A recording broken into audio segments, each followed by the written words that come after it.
Mau beli mobil tapi takut finansial nggak stabil? Kita akan bahas tips beli mobil ala Financial Samurai.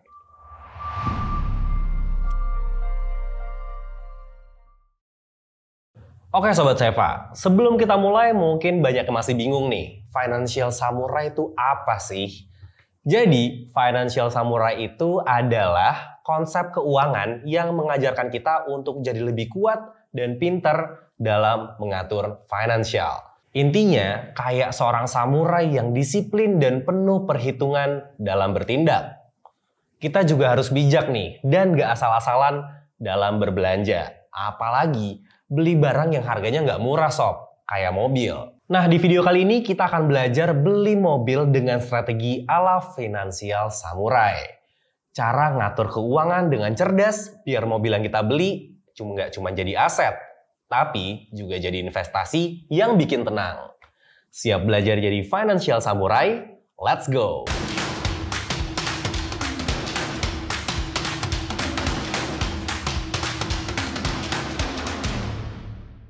Oke, sebelum kita bahas, mungkin gue mau disclaimer sedikit bahwa tips-tips ini itu very adjustable mengikuti kondisi keuangan lo ya sob. Tapi buat lo yang pemberani nih, mungkin lo bisa nih ngikutin tips ini. Tips yang pertama adalah aturan 20-40.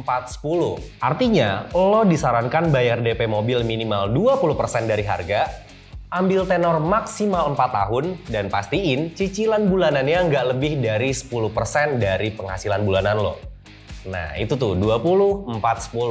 20% DP, 4 tahun tenor, dan 10% alokasi penghasilan untuk cicilan. Karena berdasarkan survei, mereka yang ngikutin aturan ini cenderung memiliki stabilitas finansial yang lebih baik nih sob. Jadi, kalau gaji lo 10 juta per bulan, idealnya cicil mobil nggak lebih dari 1 juta sob. Tapi ada nggak ya cicilan mobil yang nggak lebih dari 1 juta? Menarik nih untuk kita teliti. Pilih mobil sesuai kebutuhan, bukan gengsi. Banyak orang nih beli mobil gede karena ngincar gengsinya nih sob. Padahal mobil itu nantinya lebih banyak parkir di garasi daripada dipakai sehari-hari. Ya mungkin karena dimensinya kegedean, keborosan, dan lain sebagainya. Nah, Financial Samurai itu selalu tanya ke diri sendiri, apakah mobil ini sesuai dengan kebutuhan gue? Kalau jawabannya enggak, berarti mobil itu mungkin cuma jadi beban nih sob. Karena menurut data nih sob, mobil dengan ukuran dan fitur lebih besar bisa menghabiskan biaya tambahan hingga 30%. Kebayang nggak tuh? Udah mana mobilnya lebih mahal, biaya tambahannya juga lebih tinggi, 30% lagi. Itu tuh cuma buat ngebeli gengsi doang sob. Jadi pastiin lo beli mobil sesuai dengan kebutuhan, bukan gengsi. Yang ketiga, mungkin lo bisa prioritasin beli mobil bekas yang berkualitas nih sob. Financial Samurai paham kalau mobil adalah aset yang nilainya terus turun. Makanya nggak masalah kalau beli mobil bekas tapi dengan kondisi yang berkualitas. Yang masih layak pakai tapi harganya udah turun sob. Ingat kan pembahasan kita soal depresiasi? Karena menurut studi, mobil baru bisa kehilangan sekitar 20-30% dari nilainya dalam 1 tahun pertama nih sob. Jadi dengan mobil bekas, lo bisa dapat kendaraan yang fungsional tanpa kehilangan nilai sebanyak mobil baru.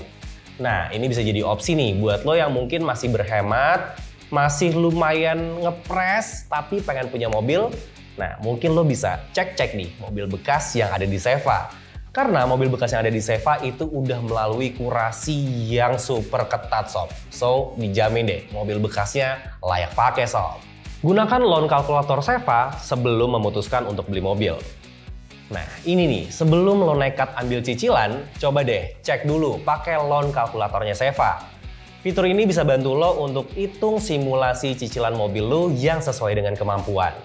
Jadi lo bisa lebih yakin nih dan gak kejebak cicilan yang lebih besar daripada kemampuan. Ingat sob, besar pasak daripada tiang tuh gak bagus tuh dari dulu. Smart choice buat Financial Samurai. Pastiin biaya operasional masuk dalam anggaran ya sob. Mobil itu nggak cuma bayar cicilan, tapi juga ada biaya tambahan nih kayak servis, bahan bakar, pajak, dan juga asuransi. Nah, Financial Samurai selalu ngitung ini semua sebelum ambil keputusan. So, jangan cuma fokus ke cicilan aja, tapi juga pastiin biaya lainnya itu udah aman dan terkendali. Nah, menurut data nih sob, rata-rata biaya operasional tahunan mobil itu bisa mencapai 15 sampai dengan 20% dari harga mobilnya itu sendiri. Kalau lo hitung dari awal, nah ini bisa ngebantu lo supaya lo nggak kaget-kaget dan udah lo siapin anggarannya jadi nggak bikin kantong bolong dan makan mata anggaran lain. Ya, let's say mobil lo harganya 200 juta, ya mungkin lo bisa siapin 40 juta anggaran per tahun untuk biaya-biaya tambahan mobil lo nih sob. Jadi Sobat Seva, dengan beli mobil ala Financial Samurai, berarti lo harus punya perencanaan yang matang dan gak cuma asal beli dengan modal nekat sob. Dengan aturan 20-40-10 tadi, atau lo bisa pertimbangin mobil bekas dan gunain layanan loan kalkulatornya Seva, lo bisa punya mobil tanpa harus bikin dompet boncos dan juga tetap menjaga stabilitas keuangan. Oke Sobat Seva, semoga tips kali ini bisa bantu lo beli mobil dengan bijak dan gak terbebani cicilan yang berlebihan. Kalau lo suka video ini, jangan lupa like, share, dan subscribe buat dapetin lebih banyak tips finansial dan otomotif dari Seva. Follow juga semua sosial media kita yang detailsnya ada di description box di bawah. Kalau gitu, gua Raffi, beli mobil dengan mudah aman dan nyaman di Seva, karena Seva jelas dari awal. See you on the next video, bye!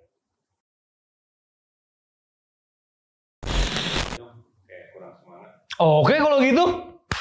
Nggak semangat itu juga. Tone it down.